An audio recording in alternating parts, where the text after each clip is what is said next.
పులివెందుల అంటే ఒక success story. Pulivendula ఓ విజయ గాథ. ఇది ఇక మీదట కూడా కొనసాగే విజయ గాథ. కరువు ప్రాంతంగా ప్రయాణాన్ని ప్రారంభించి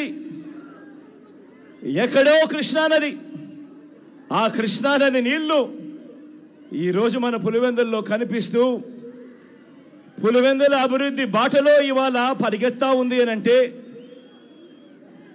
ఈ అభివృద్ధికి ఈ మార్పులకు మూలం నా తండ్రి, ఆ మహానేత, మనందరి ప్రీతమ నాయకుడు, ఆ దివంగత నేత మన వైఎస్ఆర్ గారు.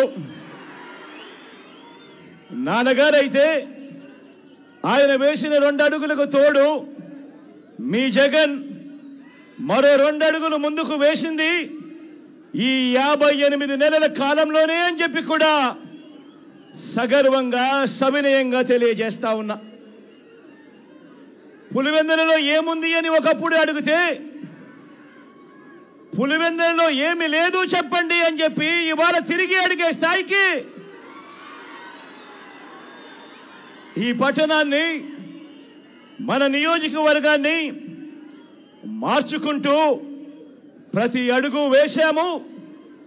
రాబోయే రోజుల్లో ప్రతి అడుగు వేస్తాము కూడా.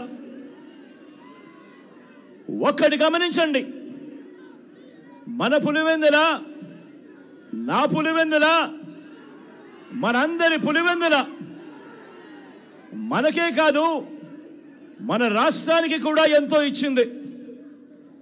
టీడీపీ మాఫియా 4 దశాబ్దాల దుర్మార్గాలను ఎదిరించి నిలబడే ధైర్యాన్ని, మాట ఇస్తే మడప తిప్పరన్న నమ్మకాన్ని, మోసం చెయ్యరన్న విశ్వాసాన్ని మన తెలుగు నేల మీద అణువణువున నింపింది ఎవరంటే మీ పులివెందుల బిడ్డలే అని చెప్పి కూడా ఈ సందర్భంగా సగర్వంగా సవినయంగా తెలియజేస్తా ఉన్నా. కాబట్టే మన ప్రత్యర్థులకు, ఆ చంద్రబాబుకు, ఆ ఈనాడుకు, ఆ ఆంధ్రజ్యోతికి, ఆ టీవీ5కి, ఆ ఎల్లో మీడియాకు దశాబ్దాలుగా కోపంతో వచ్చే ఊతపదం ఏమిటి? Pulivendula culture, Kadapa culture, Rayalaseema culture అంటూ మన మీద వేలెత్తి చూపించే కార్యక్రమం. ఎస్ మన కల్చర్, మంచి చేయటం మన కల్చర్, మంచి మనసు మన కల్చర్, మాట తప్పకపోవడం మన కల్చర్, బెదిరింపులకు లొంగకపోవడం మన కల్చర్. పులివెందులను తెలుగు సీమ అభిమానించింది, నమ్మింది, కలిసి నడిచింది. ఇలా రాష్ట్రంలో ప్రతి ఒక్క గ్రామంలోనూ ఈ పులివెందుల, మన కడప, మన రాయలసీమ మంచితనం, మాటకు నిలబడే గుండె ధైర్యం అర్థమయ్యింది. కాబట్టే ఓ వైఎస్ఆర్, ఓ జగన్ను ప్రతి మారుమూల గ్రామంలో కూడా అభిమానించే వాళ్ళు ఈరోజు ప్రతి గ్రామంలోనూ కోట్ల మంది ఈరోజు కనిపిస్తా ఉన్నారు.